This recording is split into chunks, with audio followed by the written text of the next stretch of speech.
And just in terms of James Harden, I'm not really sure why he wants to leave Philly. I think he should just say, you still have Joel Embiid on that team. You still have Tyrese Maxey. You still have Tobias Harris. You can damn near just run it back with the same team you added to Patrick Beverly, because I don't see, if you're trying to win, then like what team are you trying to go to? Like it can't be Houston, because you would be behind Philly. The the Los Angeles Clippers, with Paul George and Kawhi Leonard, we just don't know if both of them are going to be healthy at the same time, like when it matters most. Um, the New York Knicks, I just don't see James Harden just being a number two option or number three option on that team, and it just working out there either. So I think his best bet is just to stay in in um in Philadelphia. Is there a certain place that you would like to see Harden go though, Jalen?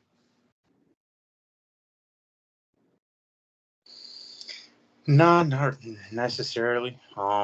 I feel like he should stay with Philly and try to see the results with a different coach. Because I feel like that's the only major change that they made. So just try to see it through. And I feel like they're gonna see it through. And if it doesn't work by the trade deadline, he'll probably request another trade. Mm. He All has right. no choice but to see it through. Hold on, sorry to interrupt you. He just has no choice but to see it through. He pushed the agenda wanting to be in Philly ever since he was in Houston. He had a pit stop in Brooklyn and played with two talented players, and it didn't work. And now it's not working for him. Now he wants to ask for a trade again. This is what they said. This is the most trade by a superstar. This is his third trade, going on what, his fourth? He has to make it work, man. Other than that, it just looks bad on him. It's a James Harden thing. It's he can't win, so he's relying on other stars to help him win. I'm sorry to say this because James Harden is one hell of a player. Prime Harden in Houston was something not to mess with, but right now he's just looking sad, just demanding a trade. You're just running from the grind. Then you have an MVP. You have an MVP in Joel Embiid. You have the same exact team. Y'all just literally wet the bed game six.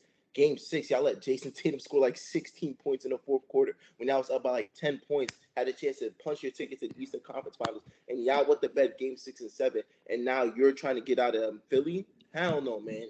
If I'm Daryl Morey, he's sitting his ass and he's playing out his contract. I'm not. No, hell no, man. These GMs are trying Okay. to be friendly.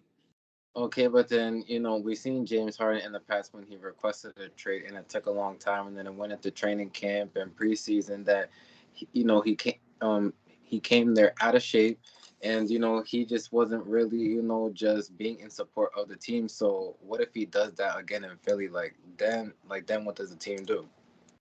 I mean, what can the team give for that? Because if he does that again, I feel like his stock is just dropping. There's not a real market for James Harden right now if we're really looking at it. Because yeah, we have these little 1-2 trades, but which makes sense to put them in a winning position or to even get back valuable players. When we see the trade the first go round, what Houston got a good deal. They got like what, Victor Oladipo out of it, and then Victor Oladipo was playing solid at the time. And then when we got to the next trade, they got Ben Simmons, who looked like he still had value. He just didn't want to be in Philly.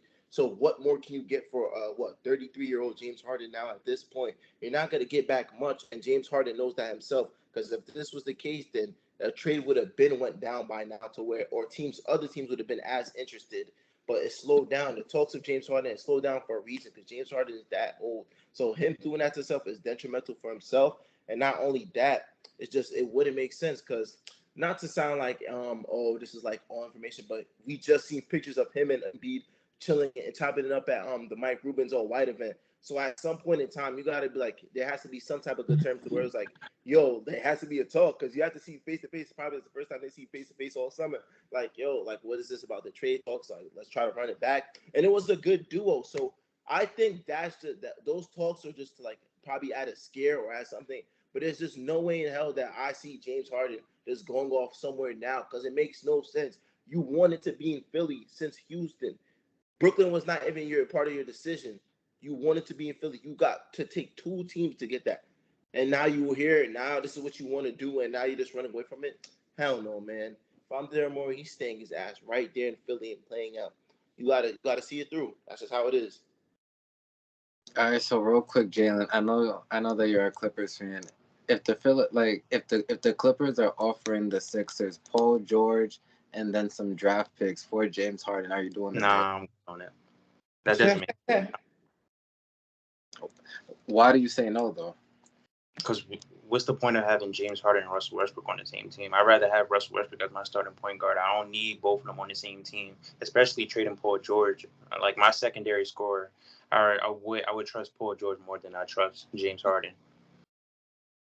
All right, so then, and then Seb, I know that you're a Knicks fan. That's another, destination that was talked about. If the Knicks are offering, just Julius Randle, maybe another young player on that team, and some picks, would it be smart for the Sixers to do that trade? No, not at all. Because you're just giving away your core already just for something temporary.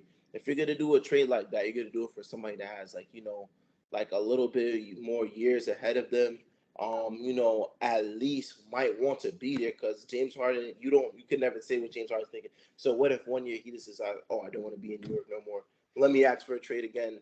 You don't want to give up people that want to be there, want to put the work in for somebody that just because he wants to play on the team or just because he feels like playing, he's gonna do that. You don't want somebody that's iffy and up and down. You want people that's really want to be there in the organization and really want to make things work.